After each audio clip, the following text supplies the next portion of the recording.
Have you ever wondered, are we on the wrong timeline? Were there canon events that we were destined to fulfill, unable to prevent by any means? Were there nexus points along the way that split the timeline off, fragmented into dozens or hundreds of potential realities across the multiverse? Did we somehow end up on the wrong path? How did we get here?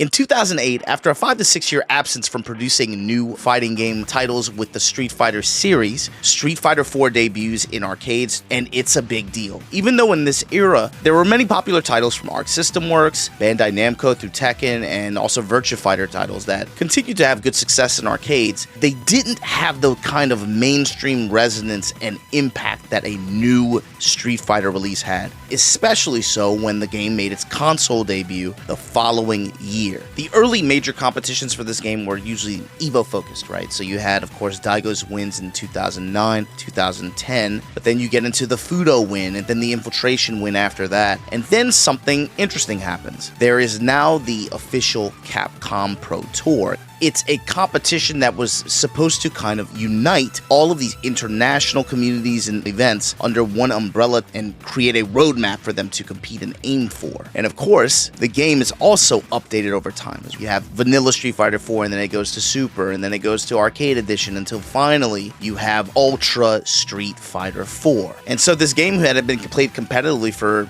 going on 6 or so years. You finally have to ask the question, what comes next? So there was Street Fighter V. And now with the community having expectations and a sense of a finale, right? Something is about to end before one door opens, and with this new Street Fighter V title, and thus the final Capcom Cup and Capcom Pro Tour for Street Fighter IV goes underway. And it opens with Shadaloo Showdown in early February, where Kazunoko loses to Momochi twice. And this is a recurring theme with this particular year. It's not uncommon for some players to have a particular player that they struggle against, but throughout this year, Kazunoko really struggled against Momochi. The South by Southwest Invitational that happened a month later, he went undefeated in group stages, but then beat GamerB in Double Jeopardy and lost to Momochi to get second place. Final round happens in March, big win over Daigo, loses to Momochi. He gets 4th place. And then in April, and this is where the story gets interesting, we go to NCR. This is a notable event because on this year's iteration of the Capcom Pro Tour, this is an auto-qual spot. The winner gets an automatic spot in the Capcom Pro Tour finals that year.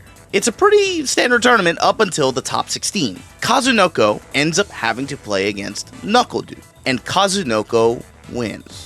However, as the bracket proceeds and they move on to the loser side of the bracket, where Snake Eyes has to play Ricky Ortiz, the crowd, the commentators, TOs notice something strange. Zangief's pushback on Banishing Flat and EX Banishing Flat behavior seems a little off. They investigate the machine, and it turns out the set that they were playing on was using the wrong version of the game. Now, the real culprit behind all of this is none other than PR Balrog. The tournament was using PR Balrog's Xbox, and he decided to go home and take his Xbox. So the system that they hot swapped it with was not updated. So they decide to run back all of the matches that had previously been played, and Kazunoko loses in almost like speedrun fashion, just destroys him. Almost immediately after this, in the top 8, Kazunoko falls to GamerB 3-1 in the loser side of the bracket, and so he finishes in 7th place. Guess who wins and qualifies? Daigo Umehara.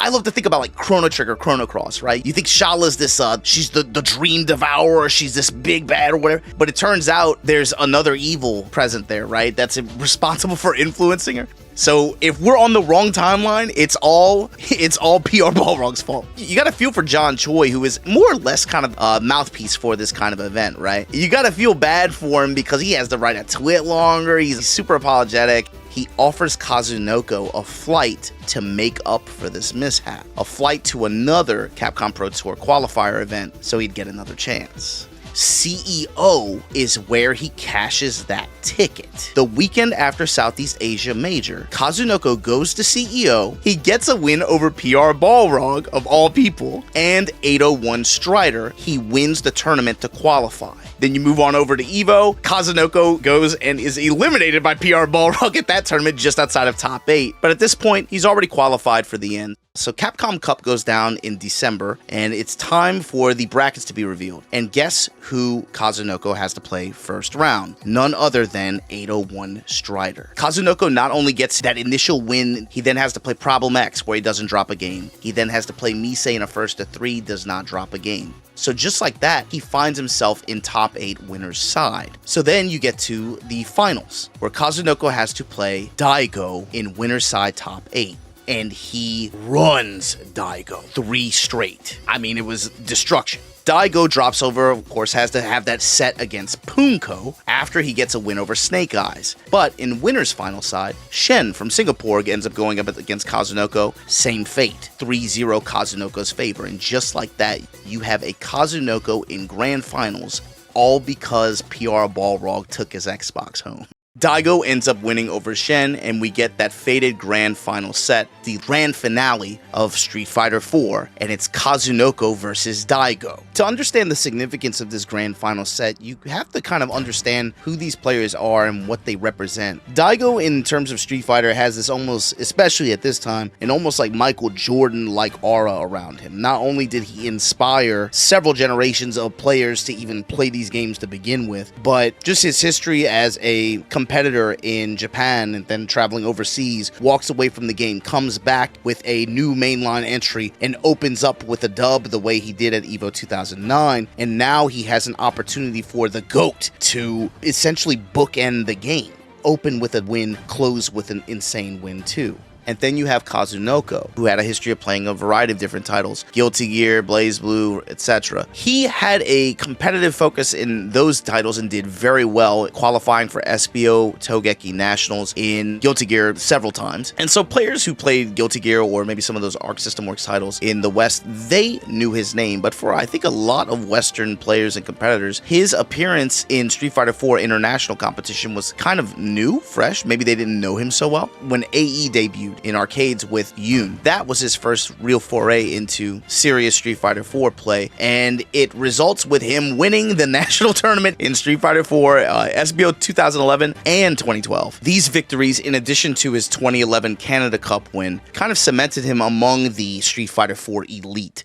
This whole set, through the first 4 games, Kazunoko is banging on various wake-up options to keep Daigo guessing, and then right when Daigo is frustrated enough and willing to give respect, that's when Kazunoko will just block. And he's been doing this to people and frustrating people this way with a variety of cheap characters. He goes to characters that have these kinds of tools and these kinds of options to be able to play that game. He's like a very good mind game kind of player, and he executes them really well. And the whole first 4 games, these two guys look like rabbits. They're just jumping on each other. And so you enter final game. It's 2-2. This is after, especially the way that Kazunoko was able to win 3-0 earlier in winner's side. It looks like Daigo has found some answers, even though it never really felt like he had control, but he's able to win. And that first round starts, and Daigo is doing it. It's death by 1,000 cuts. He's nailing these air-to-airs mostly and does a really good job of shutting Kazunoko's air approach down. A few DPs here and there, and they're on point. The reads are there. He's stopping Kazunoko from pressing. It's finally, the tide is turning in his favor. He might be able to do this. The good guys do it. He's doing it. The GOAT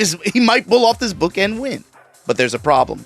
Bottom left corner of your screen, Kazunoko goes into the second round with almost 4 bars of super meter. With the options that affords a character like Yoon, it becomes very clear why that's a problem. As soon as he finds an opening, it's just EX lunge punch, EX DP confirmed. Throughout this entire tournament, Kazunoko's hit confirmation had been incredible. Kazunoko scores a perfect victory and maintains that meter advantage. It goes into a final round scenario here. And with neck-breaking pace, Kazunoko leverages some of that gauge for a wall push. After a hit confirmation combo, it just scrambles and off to the races from there. And he's able to score the win. And just like that, the hero falls, the villain triumphs. In a bizarre twist of fate, after what happened months prior, where it seemed like even space and time bent to his will, Kazunoko closes out Street Fighter IV as the Capcom Cup 2015 champion. You know, when you watch this and you think about it, you can't help but be reminded of the famous Snake Eyes quote. I feel like the top players in Street Fighter IV are so much better than any other fighting game. It's like, this is the top level at other fighting games, and in Street Fighter 4, this is the top level.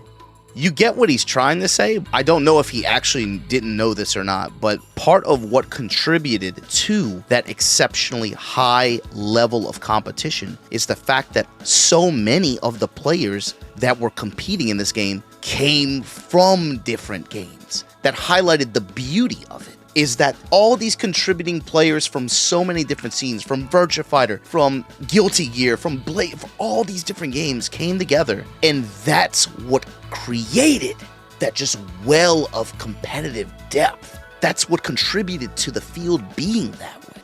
This isn't about good guys and bad guys or pro tags. That's storybook stuff. This is competition. The better player won that day. Whoever's hot that weekend got the dub. And that's just how it is. The fairy tale bookend win that could have been. It's out there somewhere in the multiverse. But we don't live in that. We live in this world. Street Fighter 4 goes down as a monumental game in the course of fighting game history just because of a mainline Capcom entry after a long period of time when there wasn't one like that. It hit a little bit differently.